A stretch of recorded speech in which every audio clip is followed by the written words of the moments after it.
contexto político.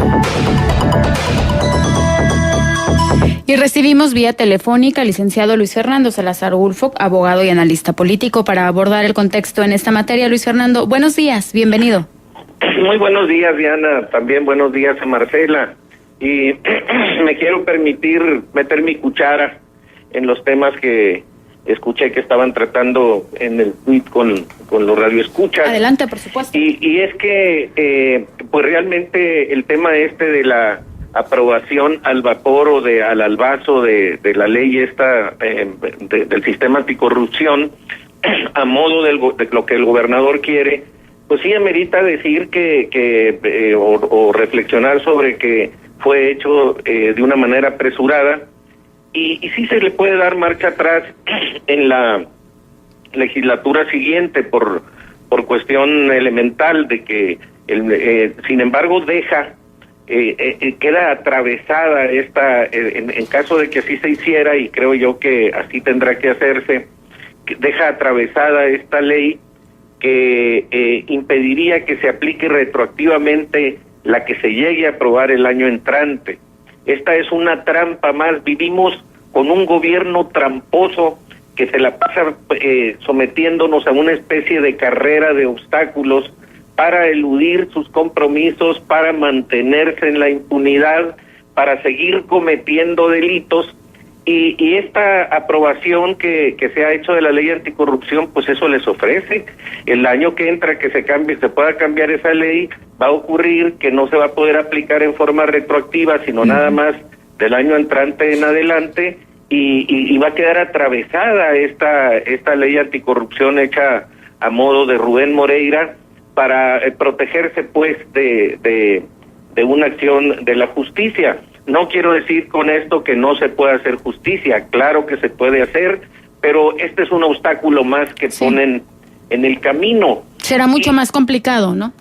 Así es, porque queda esta ley a modo de Rubén Moreira, y si se cambia el año que entra y pretendemos aplicar la ley nueva, pues él podrá, y todos los demás que estén inculpados de los delitos que han estado cometiendo estos últimos 12 años, pues podrán alegar que deban ser juzgados en términos de la ley anticorrupción que imperaba en 2017 y no en 2018.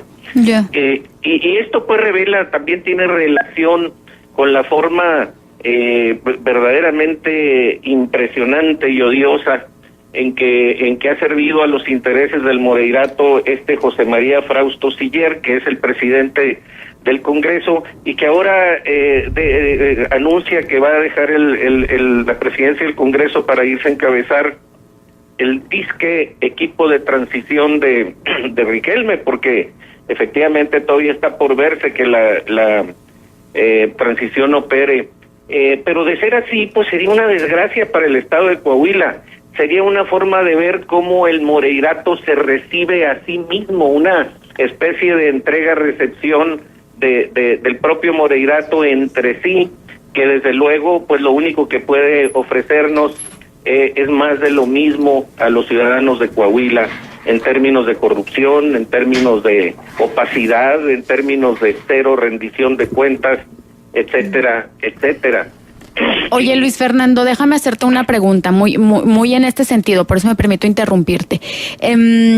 Estamos dimensionando en su justo tamaño este asunto del madruguete con el tema de la ley anticorrupción. O sea, me da la impresión de que el grueso de los ciudadanos no estamos tomando en su justa medida de lo que se trata. Es decir, se trata básicamente de dejar ir una oportunidad histórica para sentar las bases de un trato a la corrupción en otros términos, y que finalmente están decidiendo hacerlo a su modo, hacerlo tapándose los oídos y los ojos de lo que la sociedad civil está diciendo. Es decir, es un gran tema esto que está ocurriendo hoy en el Congreso.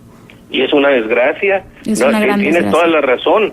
Lo que pasa, eso del madruguete también hay que matizarlo, porque en realidad sí tenía el Congreso de todos los estados de la República un término perentorio para generar la correspondiente ley en los estados de acuerdo al Sistema Nacional Anticorrupción que fue aprobado en el Congreso de la Unión. Entonces sí era necesario que se hiciera, pero por razones obvias, incluso fue el tema de mi colaboración de la semana pasada, el miércoles de la semana pasada, en el que yo decía que efectivamente tenía que modificarse el proyecto que había enviado el gobernador para hacerlo en los términos de la ley federal, que en una forma congruente, sobre todo dándole participación a la ciudadanía en los términos que la ley lo prevé, y en el tema de la designación de funcionarios, o sea, el fiscal general anticorrupción, etcétera, etcétera, el contralor, que esos funcionarios fueran designados, obviamente si tenían que ser designados contra el reloj, pues que fueran designados hoy, pero que en los artículos transitorios se estableciera una disposición que permitiera a la legislatura del año entrante ratificar o remover a esos funcionarios de acuerdo a la voluntad popular reflejada en los comicios celebrados el 4 de junio pasado, porque si el pueblo de Coahuila optó por un congreso de mayoría, digamos de los partidos que estaban en alianza con el Partido de Acción Nacional, y más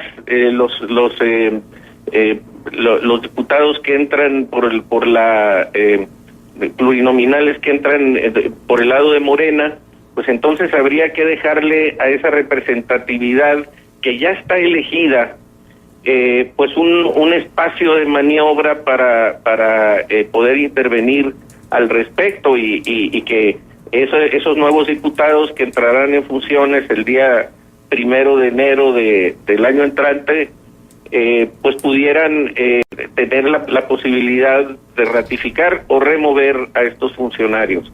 Sin embargo, nada de eso ocurre, porque el proyecto moreirista ahorita está centrado en mantener la impunidad, sea tratando de sostener a su candidato Miguel Riquelme como candidato electo, sea enfrentando una nueva elección, la anulación de los comicios celebrados por lo que toca gobernador, etcétera, pero están pensando exclusivamente en mantener el régimen de impunidad que ha imperado en estos 12 años, y es todo lo que les importa. No les importa absolutamente nada más, bueno, aparte de tratar de aferrarse obsesivamente, claro, al poder.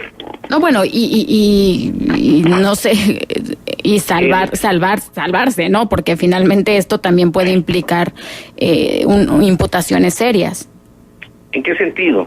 No, bueno, de quienes tengan alguna responsabilidad en estos procesos. O sea, lo que me refiero es cuando dices, no solamente es importarles perpetuar el poder, sino pues salvar el pellejo en algunos casos, ¿no? Sí, me refiero a las dos cosas. Sí. Yo las dije en sentido contrario, pero efectivamente, sea cual fuera el orden en que ellos claro, lo estén estimando, sí tiene esos dos propósitos. Sí, bueno, creo que hay que darle un seguimiento. Luis Fernando, nos ha ganado el tiempo, pero ha sido muy, muy útil la aportación justo en estos temas que hoy los radioescuchas están muy participativos. Creo que nos preocupa a todos y te agradecemos mucho tu aportación a este debate.